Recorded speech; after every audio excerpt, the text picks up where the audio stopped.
New Zealand was once considered a great place to bring up kids, but according to recent statistics, that may no longer be the case. Want to know how bad things are for New Zealand's youth?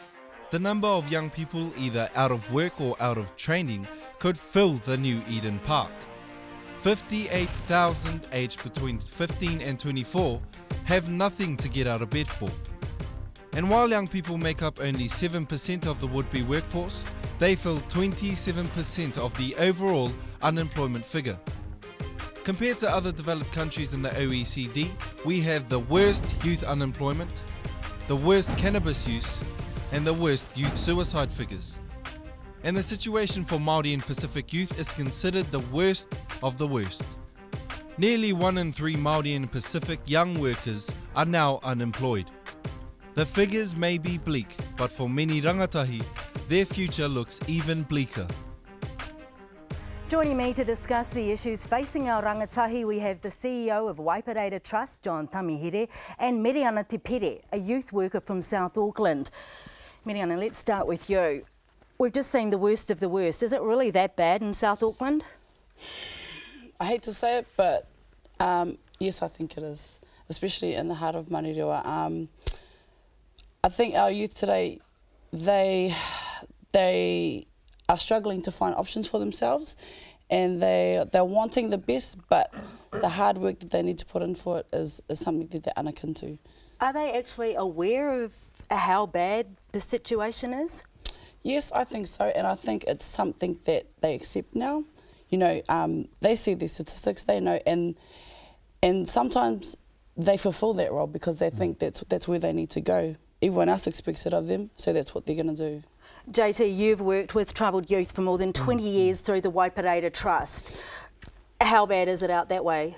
Oh, look. Basically, if you have a look at the end result, if we don't fix the youth, the end result is that 60% of the women's jails, Māori, 54% of the jails, adult, Māori, right? So unless we address this thing further down the food chain and turn the volumes off into those prisons and so on, we're going to have some major problems, because this country needs young, vibrant, positive and progressive Māori doing well for it. And unless we address this question, we continue to get the catastrophe at the other end, because ultimately this is where it all ends, you see. All ends in dumb spending and stupid incarceration. So unless we address the fact that we've got major problems in education, and the support of the ability to move forward and all those sorts of things, what we're going to get is reward the criminal justice system for managing people that really should be driving our economy forward rather than being incarcerated by it. You talk about third generation beneficiaries. What do you mean by that, and can they turn that around? Look, anything, as you'll know, anything can be turned around, but there's too many third parties around us who aren't by us, for us and to us in delivering of services. Are you one of these third parties he's talking about? In terms of wraparound services? No. Yeah. Are you a wraparound service, or tell us, what do you do with these children in trouble? Well, from our perspective, we've done the whole ambulance at the bottom of the cliff thing, and it doesn't work. We really have. We've done it, and it doesn't work. So what we've done is okay, instead of helping those ones who really need the intensive care, let's go preventative. Let's hit them when they're young. Okay, let's be positive role models for them. Let's show them their options. Let's teach them life skills that usually you'd learn at home, but they're not getting that anymore. And let's try and prepare them as much as we can through that transition period from preteen to teen to young adult. When you say young, how young and how bad? We're talking 9.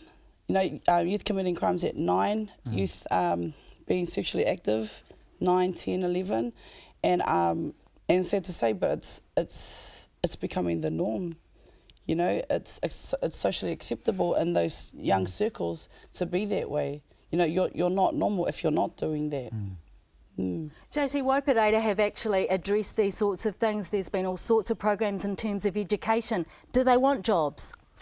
Of course they do.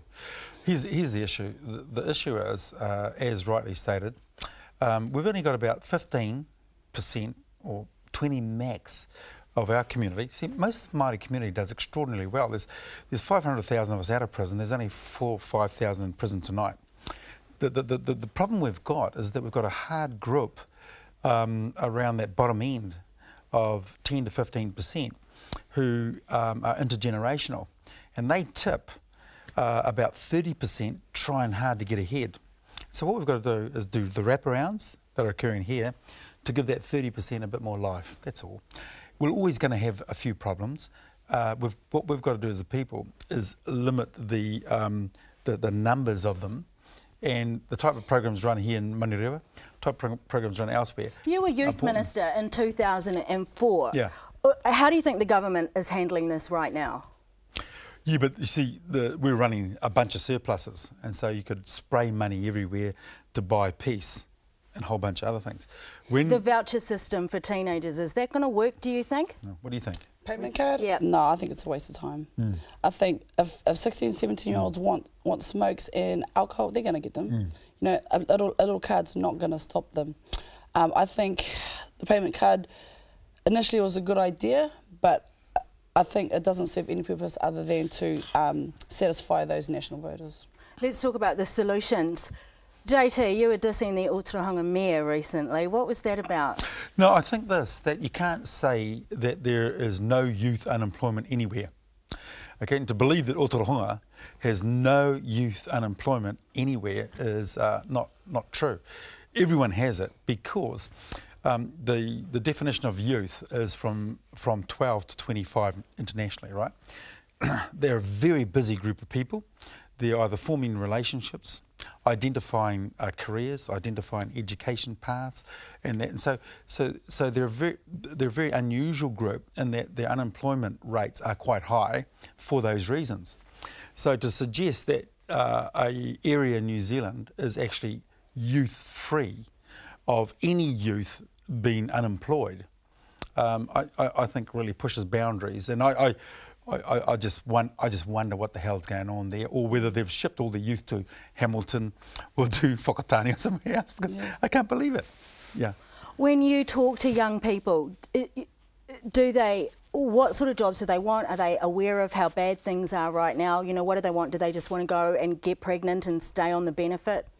A lot of them do want the jobs, but it's the kind of jobs that are practical, that are hands-on. You know, these kids who are not in school anymore, not in the training systems anymore, it's because the academic side of things is not their forte. Yet sometimes you could get a young boy into the workshop and he can put an engine together, no sweat.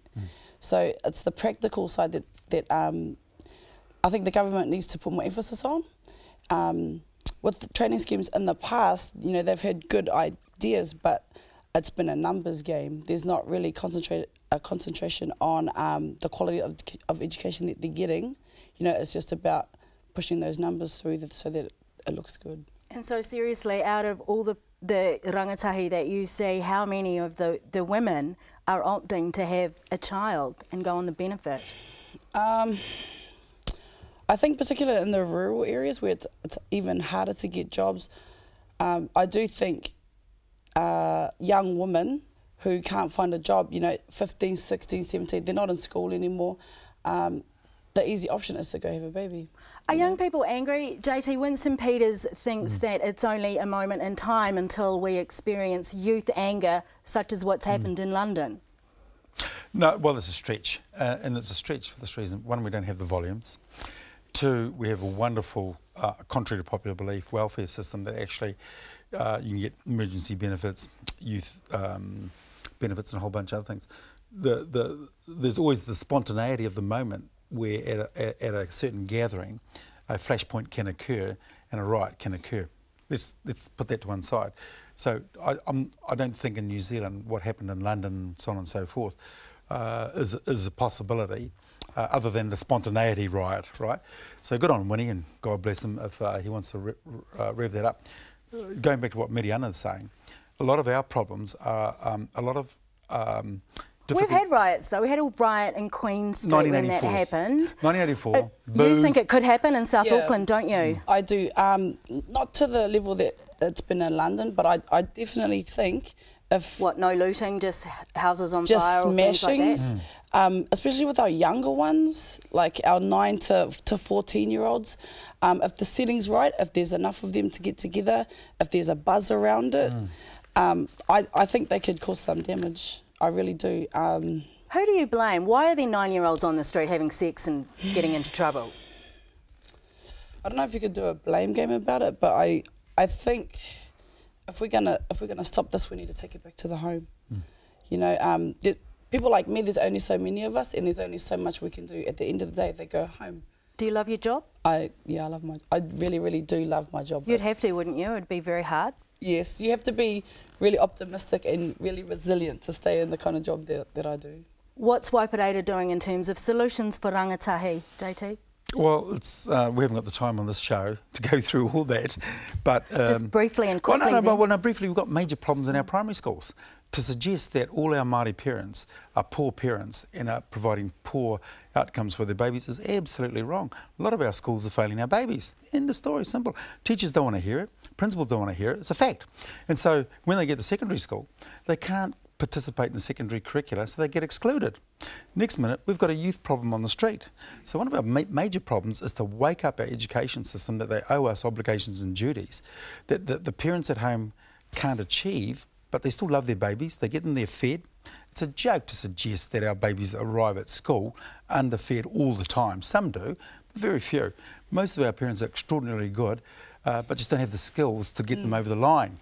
And so I'm getting a bit frustrated with a whole bunch of other well-paid services around us that feast off our failure. And I'm getting very angry with the way people feast off our failure. What are you doing to change that then? Well, we've bought the whole of the Kip McGrath system. We're trying to drive an alternative education system when we've got a fully funded state system that is failing our children.